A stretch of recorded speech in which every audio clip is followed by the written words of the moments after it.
They didn't know it at the time, but what was happening to them was happening throughout the Indian Ocean. It was like a jet plane. It was so loud. That I'll always remember is the sound. And then the people screaming. That was... Yeah, it was more the sound for me, yeah.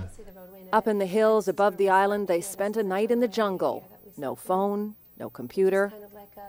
While back home, their family was frantic. They had one bad day where they were contacting the consulate.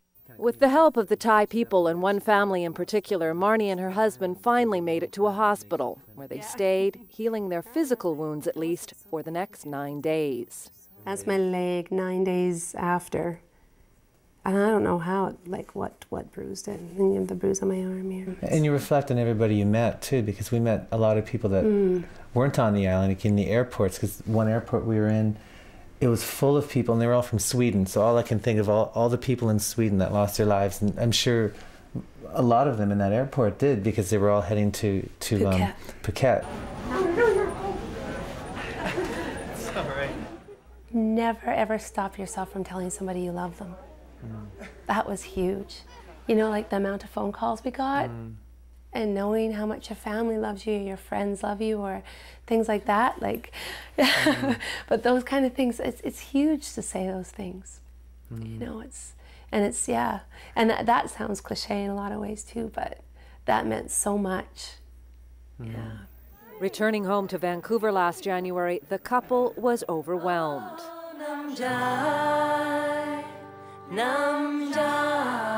Marnie has since made a children's CD with partial proceeds going to the foster parents plan for orphaned Thai children.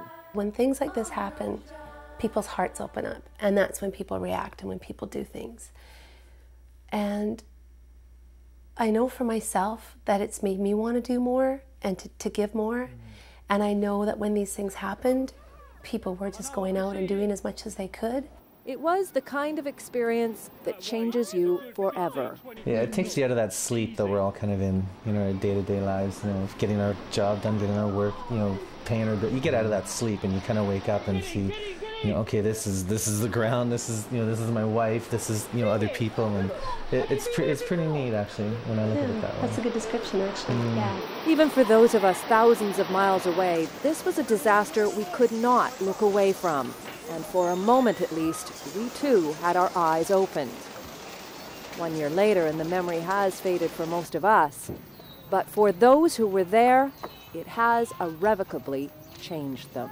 What I can take from it is that, you know, knowing that, one, that I can live through that situation, I can get through something like that, but two, you know, just don't take things for granted anymore, because, you know, it can be swept away pretty quick, you know, and a lot of people had that happen to them, which was unfortunate. Deborah Goebel, CBC News, Vancouver.